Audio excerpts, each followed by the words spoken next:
Michelle Lyons, how are you? I'm great, Rachel. How are you? Happy New Year. Happy New Year to you. It's so wonderful to have you on the podcast and on the YouTube channel today. I'm really happy that you've got the time to spend with us. I always love to ask everybody before we get into the bones and the nitty-gritty. You're such an expert in women's health. Oh, how did you get here, Michelle? What's the backstory? So, I started out, I'm a physio, that's, kind of my official title, but I started out as in sports medicine and in orthopaedics. So I was the one kind of running onto the football field, and I did that with, one of Ireland's biggest football teams for about 4 years, and, sports injuries and big burly footballers and hamstrings and all that sort of stuff. And then 16 years ago, I had my daughter. And I think that's how a lot of women's health physios end up in the trade, because didn't have a great time with labour and delivery and ended up with a few issues afterwards, and the care was rubbish. It was just, and this is a story that I hear again and again and again. So I started going down the rabbit hole of women's health, and I'm maybe not a traditional physio in that I do all the pelvic floor stuff, but I also bring in the nutrition and the coaching and the yoga and Pilates and mindfulness, because I really think that's the healthcare of the future. So where I'm at now is I divide my time between teaching. So I live here in Ireland, but I was just looking at my calendar for last year. I was away 26 weekends last year. So most of that was in the US or Australia or New Zealand. I work a lot with Jenny Burrell, also do some online programs with Jessica Drummond. So a big part of my life now is teaching, but I still maintain a clinical practice as well. And up until now, my focus has been very much clinics, one-on-one with patients, or teaching physios. But this year, I really want to try and get out and get the message to more women. Pelvic health is really important, and that you don't have to put up with problems. There's almost always something that can be done about it. And it's, for me, movement is medicine.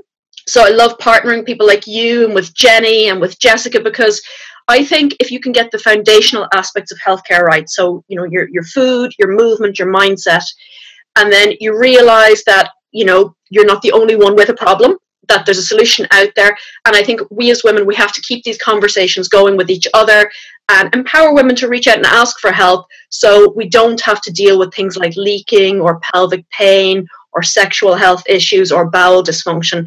Because there's always something that we can do about it, and we want to live, rich, happy, full lives. So that's my soapbox. Oh, that's fantastic, Michelle. It's so apt that we're speaking today, because it's the beginning of January, and we were just chatting earlier. So many women now are thinking, I'm just about to embark on an exercise program. I'm going to get to the gym, and they set all these huge goals. But it's really important with the pelvic health aspect. We were saying, I've had a lady this morning who just came and recently had a hysterectomy. And I think, what are the problems that you are seeing that women are coming to you with? What are the common problems with pelvic health?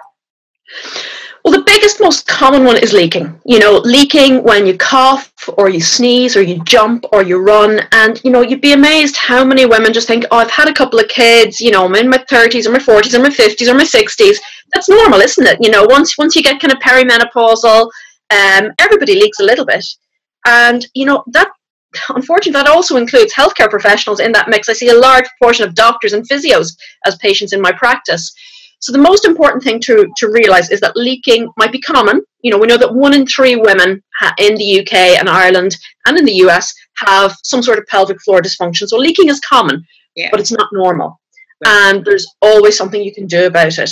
So I think, first of all, accepting, acknowledging that you have a problem, because, we can be a little bit, like ostriches, and we look away and we'll just wear the pads and we'll get on with it. And to a large degree, it's been normalized on television and the media. You see the ads now, with happy women, and they're dancing around and wearing their pads. I think it's great that we're having the conversations, but we have to be careful that we don't normalize leaking, because it's not normal. And, usually with a couple of fairly simple steps, doing the right type of pelvic floor exercises, because most women don't do them correctly. Constipation is a huge driver of bladder dysfunction.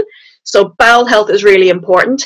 And acknowledging that pelvic health is important not only to stop the leaking, but it has a role to play in back pain, in preventing things like prolapse, in your ability to go from sit to stand without any difficulty, in your sexual health, and just really keeping all the pelvic organs where they're supposed to be. So to go and see a good women's health physio, get an evaluation done, know where you are. To be honest, a lot of the women that I see with incontinence issues, with that, you know, either the leaking with the activity or with that urgency, you know, you're kind of rushing to get to the loo, and then you put the key in the front door and you have a leak. Honestly, 2-3 weeks, I see women having 90% improvement, because most women don't need pelvic floor strengthening. What they need to do is better coordination. And what I often hear from a lot of the ladies that I work with is, first of all, relief that their problems get solved. But second of all, a little bit of anger. Yeah. Why didn't I know this? Why did nobody tell me this before now? Why have I gone years without this? So I think we as women working in healthcare, we really need to start having these conversations with the women that we work with, and to create an environment where it's safe to talk about these things.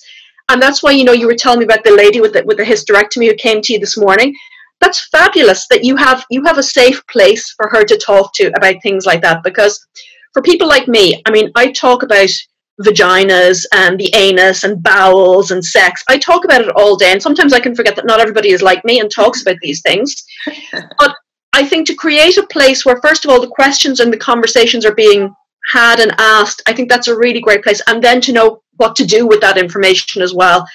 You're, you know, not to be melodramatic about it, but, you know, we have the ability to change people's lives, you know, and really restore a quality of life and a confidence and a self-esteem and the ability to exercise. And we know, I mean, you and I have been doing this long enough that we know that we're heading into a bit of a health crisis, you know, in the Western world in terms of obesity and inflammation, things like heart disease, particularly for women. You know, everybody thinks that breast cancer is a huge threat to women's health. But 1 in 8 women will develop breast cancer. 1 in 36 women in the UK will die of breast cancer. 1 in 2 women in the UK will die of a cardiovascular event. Wow. 1 in 2. Wow. So it's huge. And the best medicine for heart disease in women, the best medicine is prevention. Because heart disease in women is harder to detect and it's harder to treat. The outcomes aren't as good. What's the best way to treat heart disease? I've kind of given it away there. It's exercise, it's food, and it's stress management. Yeah. And you know that's really where we can step up and help women to get moving and have that confidence to get healthy movement back into their lives again. But if you're worried about leaking or odor or staining or things like that when you're out and about, that's a huge barrier to exercise. Yeah. So it's again just spreading the word that there's a solution out there, and getting women happy and healthy again. That's awesome, Michelle. That's fantastic. If somebody is listening to this and thinking, "Gosh, that's me," and probably nearly everybody is thinking that applies to me. Yeah. Where do they start? Where do they look for help? Is it in the NHS? Is it private practice? Is it online? Where do they find the right people to get the advice from? Well, I would say find a good women's health physio. And if you're in the UK, you know, there are women's health physios in every trust throughout the UK.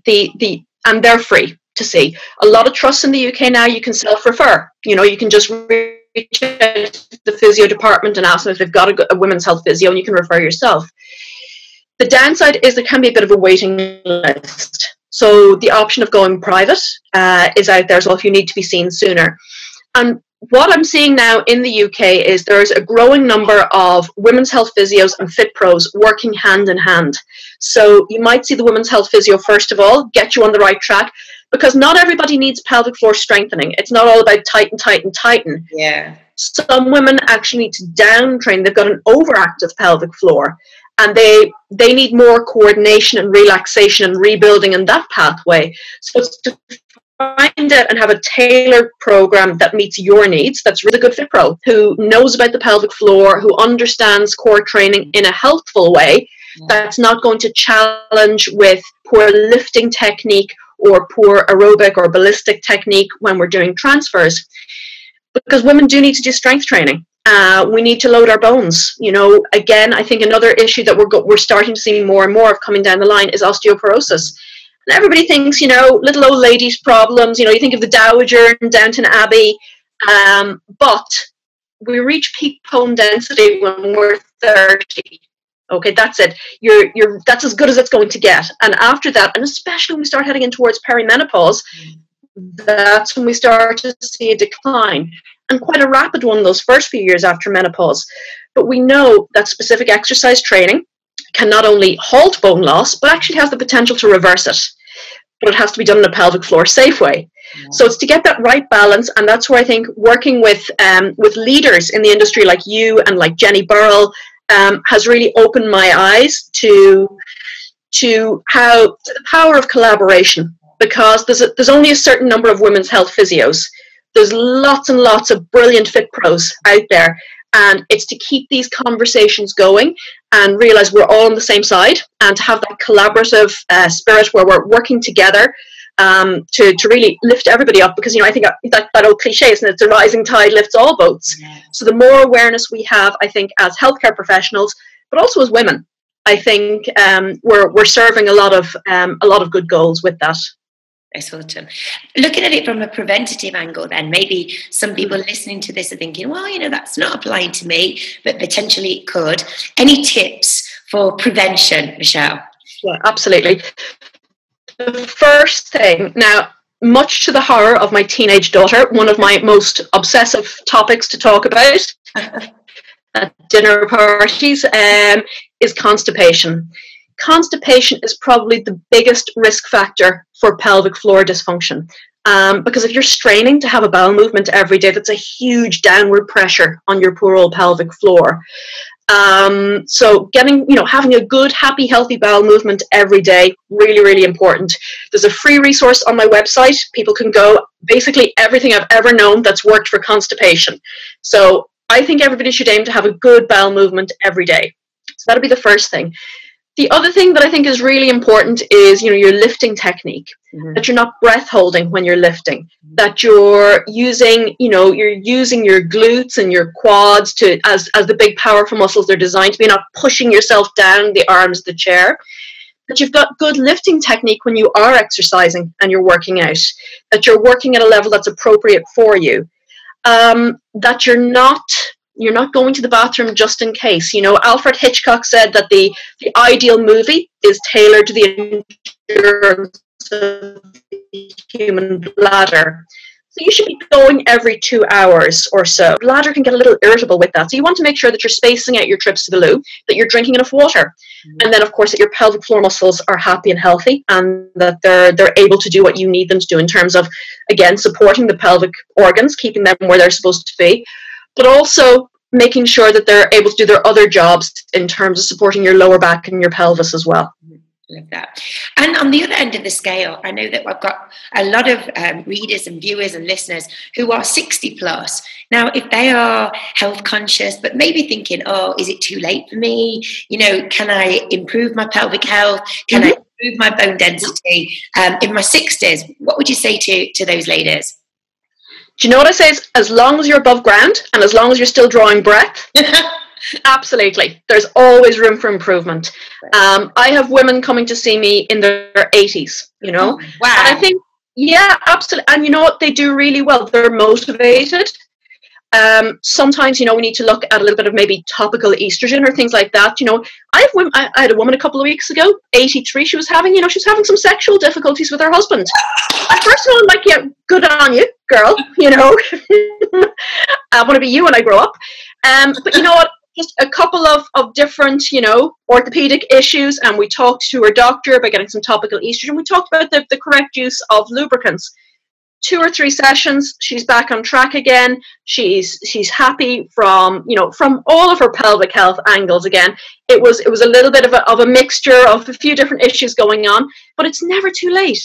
Like I said, as long as you're alive, there's always room for improvement. Almost always everybody has it within themselves to make progress with that. So don't look at that as a barrier. I mean, if you look back, Rachel, do you remember like when you were 10 or 11? Remember how old a 60-year-old? Yeah, unbelievable. Yeah. Yeah.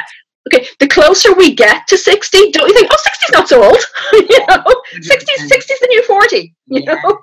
Absolutely. So, and I think absolutely. So we want to keep women happy and healthy for as long as they're above ground, like I said. And again, the most important thing is information and education. I really think education and knowledge, that's power to me. So to know that there is help available, and who do you need to go and ask these questions to? Because sometimes your GP, with the best will in the world, a GP is a general practitioner and has to know a little bit about a lot of different things. If you can go see a good women's health physio who they've got that focus, yeah. But it's not just about the pelvis, that they're going to be able to put the pelvis in the context of the whole body. You know, how are you eating? How are you moving? What are your exercise levels like?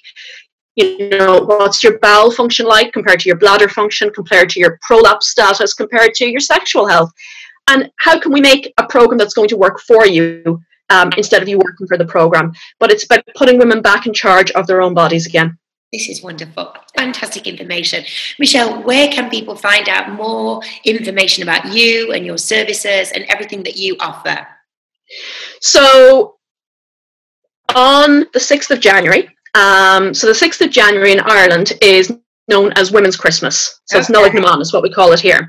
And it's the day traditionally when the women of the house, you know, just kind of take a step back, and the men and the children look after them. They bring them nice things to eat and drink. So I thought this year, in order to honour Women's Christmas, I'm going to be launching much more patient-centred and public-centred videos and blogs and just general information, because this is the year I really want to get it out there. So if you come over to my website and sign up for the newsletters, there's lots of free resources on the website for pelvic floor exercises, constipation cures, and how to do a vulvar self-exam.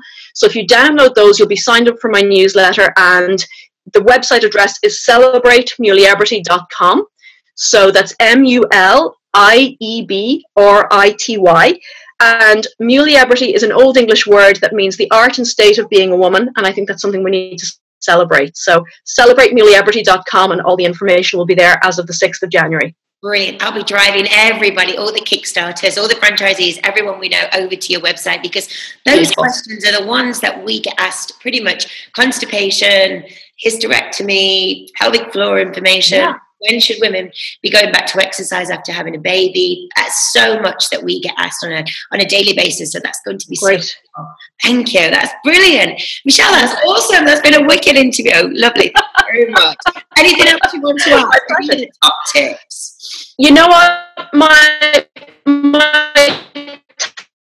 top tips, if you're listening to this as a women's health provider, be it a physio or a fitbit, I'll be there. Jenny will be there. And I think it's going to be a really big collaborative event in April. Yes. And for me, the goal is I want this to be a year of conversations about women's health, and to get out there, to network with other people working in our field, to learn how we can all work together to support women's health needs. So I just think, don't be afraid to ask questions. Don't be afraid to reach out. You can find me on Facebook at Michelle Lyons Celebrate Muliebrity. You know, if you have any questions, send them over to me or tweet me. It's at mlyonspt is my Twitter handle. So I'm really nerdy. I love talking about this stuff. So don't be shy. If you have a question, reach out, and let's really get the conversation rolling for 2017. Absolutely. And if you are thinking of booking onto the Woman on Fire event in April in Brighton, both Michelle and I will be there with Jenny. It'll be a fabulous event. We'd really love to see you. So lovely. Thank you so much, Michelle, for your time. Thank you. Pleasure. Thanks for having me. Bye.